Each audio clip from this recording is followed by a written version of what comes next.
Hi folks, if you've tried the Emesh and it's working well for you, then please feel free to stick around because I will welcome your advice on anything I've missed, or maybe you see things from a different angle.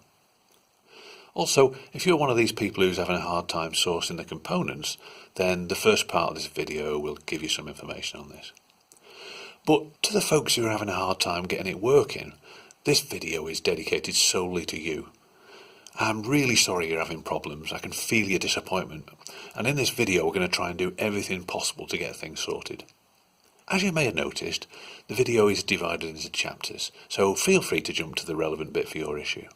Okay, there's quite a bit to get through, so let's get started.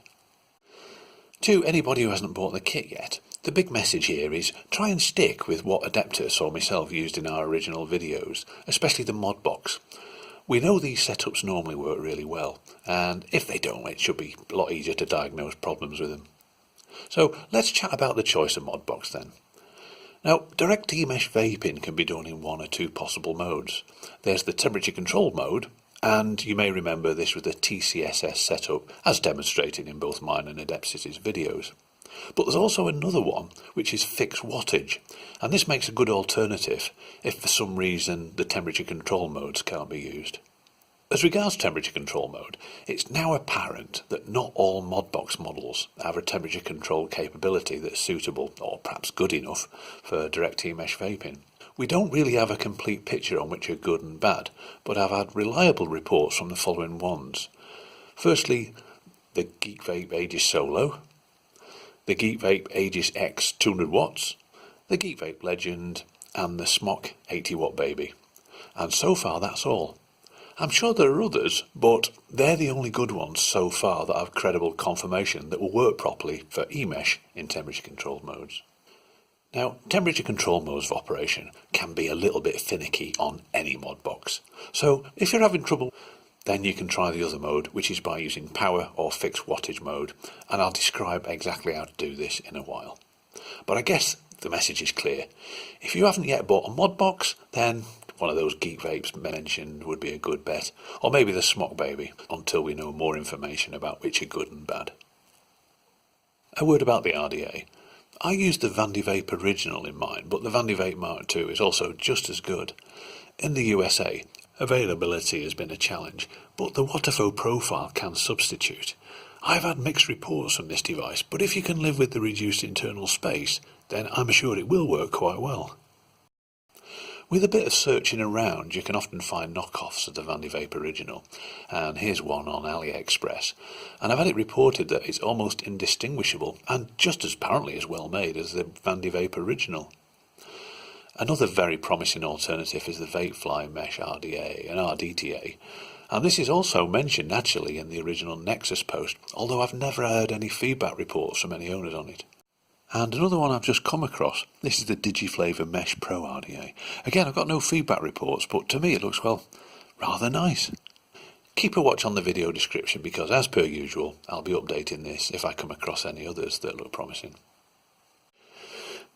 A word about the mesh types. The VandeVape SS316L 150 0.9 ohms per foot is the one I used in my video. Adeptus used a similar one, that was the 200 1.2 ohm version. The 150-200 number, it actually means the number of holes per square inch, but it doesn't seem too critical. The ones I'd personally avoid are the mesh types that appear to be stamped out of a piece of foil because often the holes look big enough for the molten spice to fall through. The woven mesh like the VandeVape works really well, so it's probably best to stick with that for the time being. One potential gotcha is VandeVape's Ni80 Nichrome mesh roll. It's got a really low TCR and can't be reliably used in temperature control mode, at least not on the Aegis Solo anyway. The TC-Ni setting on the Solo actually appears to be for Ni200, which is as close to pure nickel as you can get, but Ni200 is actually typically a wire material rather than a mesh, so just be aware of that one. A word about the Canthal or A1 mesh. VandeVape do rolls of this, and the Waterfo Next Mesh Extreme is another example, but it's another one that can't really be used in temperature control modes. Some folks have used the generic stainless steel mesh sheeting instead of the roll, and this can be cut evenly into the same shape as a piece of roll, or there's also instructions on the Nexus article for cutting and folding the mesh into a shape that's easier to load with spice. Now that might be a good way of doing it, but for temperature control modes there are a couple of little issues to be aware of, which I'll speak about later on. A quick word about the extended drip tip. I think I'd consider one of these a necessity. I mean, who wants the mouth close up to a 200°C piece of mesh? Mine's made out of glass and it's about 65mm long. But whether they're made from glass, metal or even plastic is probably not too important, and I've even seen one using a long piece of PVC tubing. Most of them on eBay seem to come in a 510 fitting, so they probably won't slot straight into your RDA, which will probably be an 810 fitting I would imagine. But an 810 to 510 adapter will probably be included in with your RDA, and if not, the adapters are fairly cheap on eBay. If you've got an Emesh setup and you just want to know whether it's working properly or not, then this is the section for you. To demonstrate this, I'll be using the kit I've already got, but I'll be trying to cover as many possible variations as well. So having followed the assembly procedure in the previous video, but minus the RDA cap, then this is what we'll have. But there are a few little extra points to note for the assembly. Firstly, it's better to assemble everything with the Modbox powered off, and this equally applies at any time in the future when you want to change the coil. The most important thing to remember with the assembly as well is it's going to be vital that all the electrical contacts are spotlessly clean, especially for the temperature control modes like the TCSS that we're familiar with. So if your Modbox has a removable battery, make sure the terminals are clean, and I use tissues and cotton buds for this, and also check that the battery compartment lid is nice and secure. The RDA screw fittings too, they'll obviously need to be nice and clean. The mesh and its terminals are worth a special mention. Obviously, both the mesh and the terminals will need to be totally spotless. But a potential problem with the Vandivape original has been highlighted, and it might actually be present on others too. This is that the terminal screws, perhaps because of a manufacturing issue, couldn't actually be tightened to a small enough gap to hold the mesh sufficiently firm enough to achieve a perfect contact. The solution to this is to make up another mesh, but with the ends folded over a little bit like this, effectively giving it a double thickness where it fits into the RDA. So make sure everything's nice and firm, the battery cover, the RDA to mod fit in, and the mesh to the RDA terminals, and perhaps even folding the mesh ends over if needed. Now the reason why all this is so critical is because the way the Modbox senses temperature is actually by measuring the changes of resistance of the mesh as it gets hotter. But these changes are ridiculously small and can be easily overwhelmed by residual resistances caused by imperfect contacts.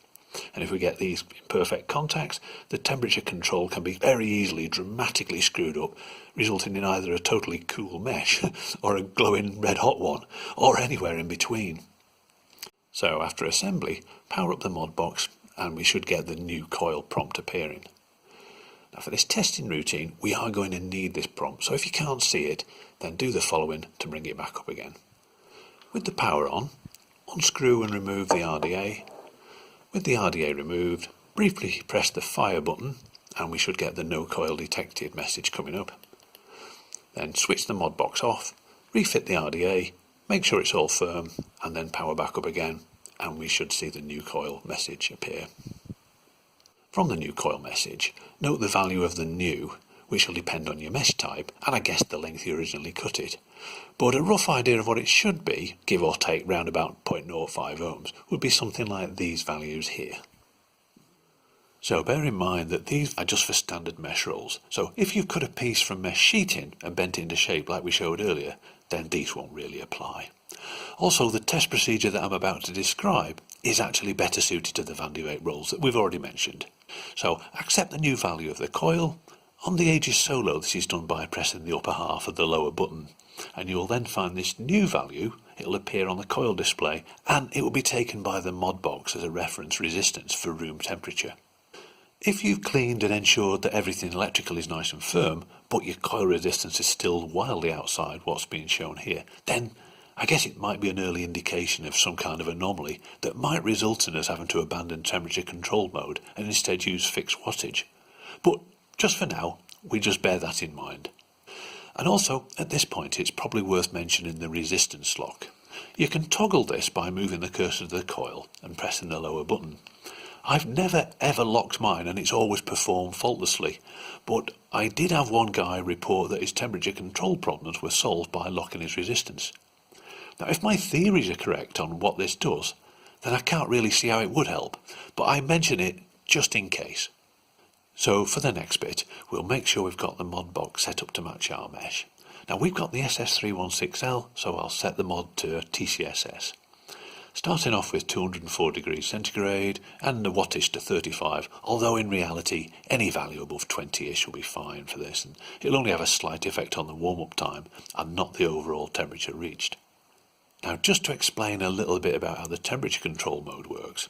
In this mode, during your toke, the Modbox is continuously varying the wattage to the coil to keep it at the right temperature to compensate for the cooling effect of the airflow actually caused by your toke. So in other words, the harder your toke, the more wattage the Modbox pumps into the coil to try and keep the temperature right that you set. And the wattage that we set up in this mode is simply the highest that we're allowing the Modbox to use for its temperature compensation efforts. And in fact, we can actually see whether this temperature compensation is working as it should. And that's what we'll be testing out next. So we're all set up with the RDA cap removed so we can see the mesh. Now press the fire button and allow a second or two to let the mesh heat up to temperature. And when you see protection flashing alternately with the requested temperature, this is the Modbox telling us that it thinks the mesh is actually up to temperature, and at that point it's limiting the power to below the maximum that you set, which is the 35 watts, and that's so it doesn't overheat the mesh. In effect, what it's doing is automatically pulsing the fire button for you to keep the mesh at what it thinks is 204 degrees centigrade. So take note of the wattage.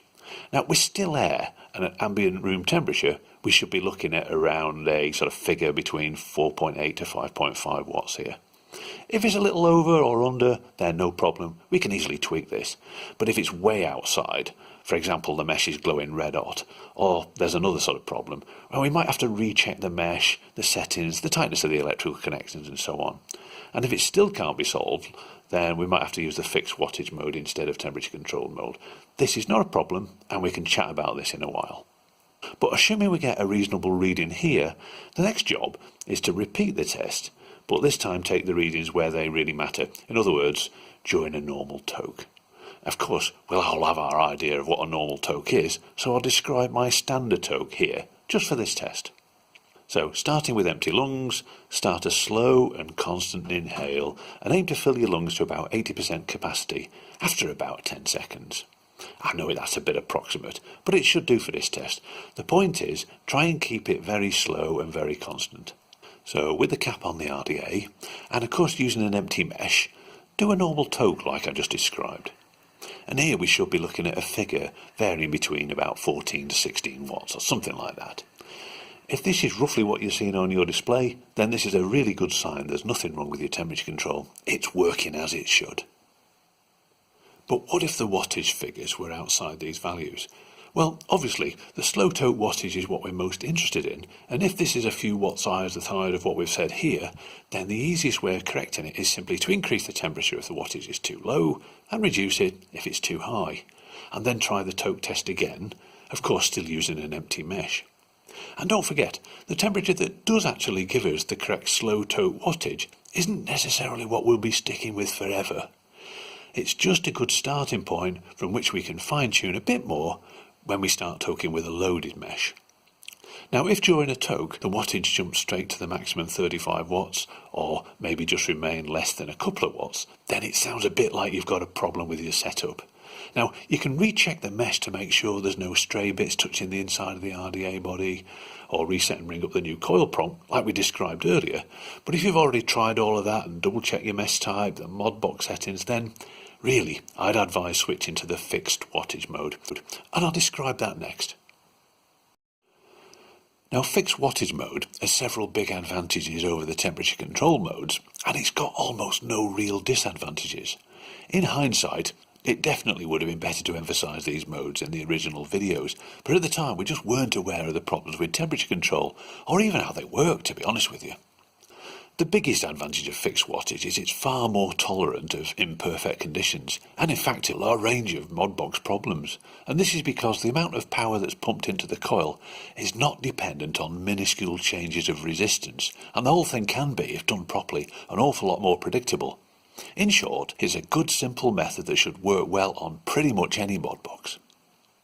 So for this, we'll be switching to the power mode, or whatever your Modbox calls fixed wattage. And there is a simple technique to apply, but it's quite easy. I've tested it out myself, and I can assure you that it's very effective, and I'll describe it now. So load up your desired amount of spice, set your Modbox to power or equivalent, and set the wattage to 13 watts. Now it's important to realise that this 13 watts is just a starting value, and we'll probably need to tweak it a little bit. And as usual, our RDA vents will be set halfway open or a bit more. So we're all set to go. Now bear in mind that the temperature of the mesh will be dependent on your toking rate. So for the first go, we'll just stick with that standard toke that I described earlier. To start off, take a few deep breaths of air and then empty your lungs. Holding the Modbox upright throughout this, start a slow, constant 10-second toke. And immediately after starting the toke, in other words, once you've established a toking airflow over the mesh, press and hold the fire button. No pulsing is needed, just hold the button down. If for some reason you have to stop toking before the 10 seconds is up, release the fire button to prevent the remaining spice from burning. And when the Modbox times out after 10 seconds, and at that point you'll notice the incoming air go a little bit cooler, release the fire button, and after that stop toking immediately. Hold the vapour in for as long as you can, at least 20 seconds, and actually preferably double this. And if you feel the need to breathe during the hold in, well, just inhale a little, but don't exhale. After the come down, remove the cap of the RDA to see how much, if any, spice is remaining. And if there's any more than just a wisp of vapour in response to a quick press of the fire button, then the next time, well, you can increase the wattage by 1 watt. But if the toke felt unduly hot when you were inhaling it, and there's no remaining spice afterwards, then reduce the wattage for the next time. The ideal wattages will certainly vary, so don't be shy in testing out a range of wattages to suit your setup. I find that for my usual 25mg dose, 14 watts is about right on mine, but it will vary for yours probably. Now back to the mesh sheeting. Some folks have used this instead of mesh roll, mainly because there are instructions on the Nexus article on how to cut and bend the mesh into a shape that's easier to load with spice. Now if you choose to do this, there's a couple of things to be aware of. Firstly, the sheeting is often supplied as a generic stainless steel rather than a specific type like SS316L or SS304, so its TCR value might be a bit uncertain, which is handy to know if you intend to use it in temperature control mode. In this case, it's probably advisable to put the Modbox into TCR mode, where you can experiment around with the TCR values manually. Another thing I've found is that when it's heated by the current from the RDA, the heat tends to naturally distribute towards the narrower parts of the mesh, meaning that the top bit of the mesh, where the spice is loaded, tends to be significantly cooler than the legs. I guess this will be down to the wider parts of the mesh having a lower resistance, and therefore dissipating less power, as well as the wider parts having a greater surface area to dissipate the heat. But whatever, it's not a problem, and we can easily compensate for this, either by raising the TCR value, or actually just raising the set temperature. Either or both will raise the temperature of the whole mesh, but of course it'll help bring the top part up to the desired value. A bit of experimentation with small amounts of spice is probably a good idea, but certainly expect to use a higher TCR value for mesh sheeting, maybe 130 or more when it's folded to the shape we showed. Obviously, if you cut the mesh sheeting into an even width piece, like the mesh roll, then this will avoid any problems with uneven temperature problems. So to finish, we'll just go over a few topics that have emerged since the original video. Now, some of these are going to seem obvious, but remember, I'm covering them because each one's been raised at least once. So to everybody who shared their issues, I really do thank you for it. There's no adverse judgment here, and in fact your stories are going to assist others who are still yet to fully enter this amazing community of ours. So firstly, when you first get your eMesh set up, please try and resist the temptation to put it all together and use it with a breakthrough dose with the settings you might have seen on previous eMesh videos. Try out the dry testing temperature control modes that I described before loading any spice, and certainly before vaping. And it's not the end of the world if you can't get temperature control mode working properly. Why? Because the fixed wattage mode is just as good if you do it right, and it'll be almost guaranteed to work on your Modbox, whatever the model. And when you do start testing with loaded meshes, it's a really good idea to start off small. If you've never tried DMT before, or maybe just new to the Emesh, then run the test with an empty mesh that we described earlier, and when you're happy to start testing with a loaded mesh, just start off with a really small amount, say 10 milligrams or so is more than enough. This will get you a chance to sort any issues out before moving to the usual doses, and when you do that in small steps too. You don't want to put yourself off by burning your throat or having a mega intense experience too soon. There's really no rush, just take your time and the chances are you'll appreciate it all the more. Now perhaps this one's for newcomers to DMT, but make sure you can quickly enter a lying down position as soon as you've completed a toke and you're beginning the vapour holding. So doing it standing up is definitely not recommended because you'll probably find your legs quickly change to a condition where they're unable to support you. Obviously that's not a great idea. Another one is don't forget to pre-melt the crystals into the mesh. There's a short video of how to do this and I'll include a link in the description. But doing this will help the spice keep stuck to the mesh and help avoid spilling it off, or even worse, you really don't want it finding its way into your mouth at all. Now also, make sure the top of the mesh is nice and flat and hold the Modbox upright throughout the toking process. You don't want the molten spice pooling and running off the mesh, making a mess inside your RDA. And remember the standard toke that I mentioned earlier, and use this to start off with, and you'll likely fine-tune this to something that suits you a bit better individually. But the big thing here is to be using a slow, constant toke from empty lungs, which is going to fill your lungs to about 80% after 10 seconds. That's the kind of rate we're looking for. If the vapour feels too hot, then reduce the temperature by 5 degrees or so for the next time. If the vapour was cooler and a tokeable amount of spice still remained after your standard toke, then you might want to go up by a few degrees for your next try. You don't need to pulse the fire button in either mode, just hold it down immediately on starting a toke. The warm-up time is less than a second as well, so you don't need to wait for vapour to build up or anything like that. Don't be frightened to experiment around with different temperature settings, or if you're using the fixed wattage mode, then that'll be your wattage settings you'll be playing around with. A toke shouldn't be unduly harsh, and although I use 204 degrees centigrade, I know a lot of folks are using temperature settings of anywhere between 180 and about 220. Maybe there are differences between individual Modboxes, or maybe preferences between people, who knows, but have a good old play around with the settings and the techniques to get the very best from it. Another one is don't forget that it takes at least 20 seconds and usually quite a bit more for DMT to get through your lung tissues into your blood and up to your brain. So hold that vapour for as long as you can, and if you really feel the need to breathe when doing the holding, just inhale a little bit but don't exhale. And I've already mentioned it, but just in case I'll say it again. The mesh should definitely not glow, not even dimly during the toke. Metals don't give off visible light until they reach about 525 degrees centigrade, which of course is miles too hot for vaping DMT. The glow test, as described in the Nexus article, has caused an awful lot of confusion, and as far as I'm concerned, it serves no purpose whatsoever and can be ignored. You've heard it from me. And if you're having problems with your temperature control modes, I say again, it's really no big deal. Just use the fixed wattage mode as I described earlier. I spent a lot of time testing this out. I know it works really well, and in hindsight it would have been well worth emphasising in the original videos. So there we go. If there are any outstanding issues still, leave a comment and I'll do my best to get back to you and we'll see what we can do together. But for now, I'll leave you with that, and I just hope that the stuff here can be of help to somebody out there. Hope you found the video of interest.